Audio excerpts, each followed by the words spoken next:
What comes to mind when you think of South Korea?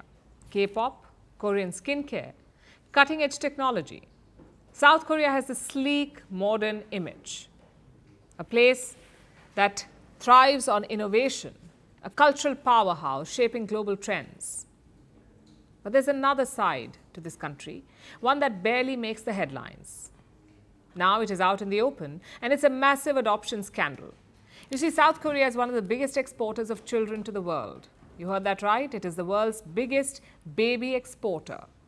Since the 1950s, more than 200,000 Korean babies have been adopted overseas. 2 lakh. These adoptions were mostly in the US and Europe. It started right after the Korean War in 1953 when South Korea was impoverished. It was one of the poorest countries in the world, so adoption was a way to deal with this poverty. Parents gave up their children. Many of them were abandoned, so they were put up for adoption. But soon it became a multi-million-dollar industry. Here's what reports say. South Korea earned between $15 to $20 million every year just from international adoptions. And this system was run with little oversight. And as we now know, a shocking degree of corruption. In 2022, a commission started looking into this.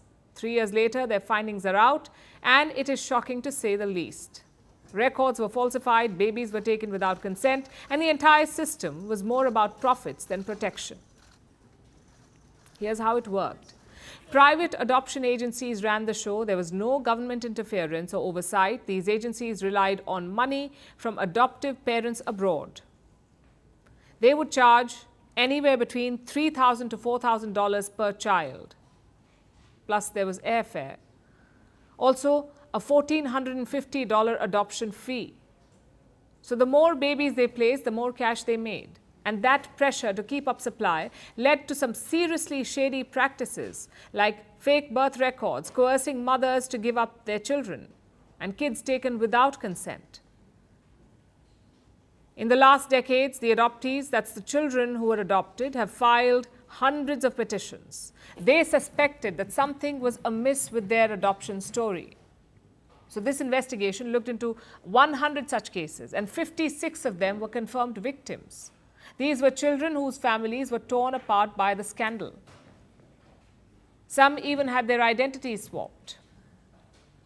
And what happened to these babies and children afterwards is an entirely different story. Most of them went to 3 countries, the United States, Sweden, and Denmark. Sure, some did end up in loving families and homes, but many others faced neglect. Some were physically and sexually abused. Some of the adoptive parents were later deemed unfit, but the adoptions went on. And that is because South Korean agencies did not care. All they really wanted was the money.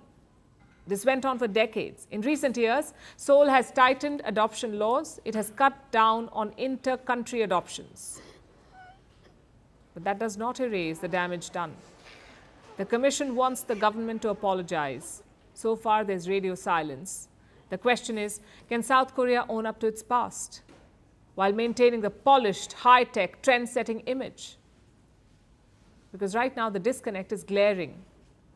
This is a nation that exports cultural excellence. It must reckon with the fact that it was also exporting its own people without their consent. Greeting you with aloha and namaste. No, I love India. Presence, occupation of a territory by another country pertains to India, what we saw in Kashmir. How do you see Trump's America? Yes, the current administration behaves differently from the previous administration.